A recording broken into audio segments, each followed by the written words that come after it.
غیر مسلم کو مسلمان ہونے کے بعد ختنہ ضروری ہے، بہتر ہے کروا لے، باقی مسلمان ہونے کے لیے ختنہ کروانا ضروری نہیں۔ ختنہ الگ سے ایک سنت ہے، جس طرح داڑھی رکھنا سنت ہے، غیر ضروری بال صاف کرنا سنت ہے، ناخن کاٹنا سنت ہے۔ اب مسلمانوں کی اکثریت نے تو داڑھی نہیں رکھی ہوئی ہے، داڑھی بھی اسی طریقے سے سنت ہے جس طرح ختنہ کروانا ہے۔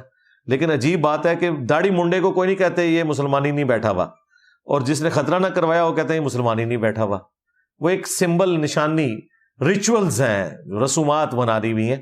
باقی ختنہ کریں، بڑی عمر کا بندہ بھی ختنہ کروائے، یہ سنت ہے۔ صحیح بخاری میں ہے کہ حضرت ابراہیم علیہ السلام کی عمر 80 سال تھی جب انہوں نے اپنے ختنے خود کیے تھے، اس وقت پہلی دفعہ ختنوں کا حکم آیا تھا۔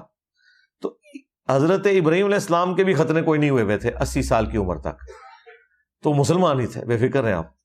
یہ بعد میں ایک شرعی حکم کے طور پر آیا، تو ٹھیک ہے کروا لیں۔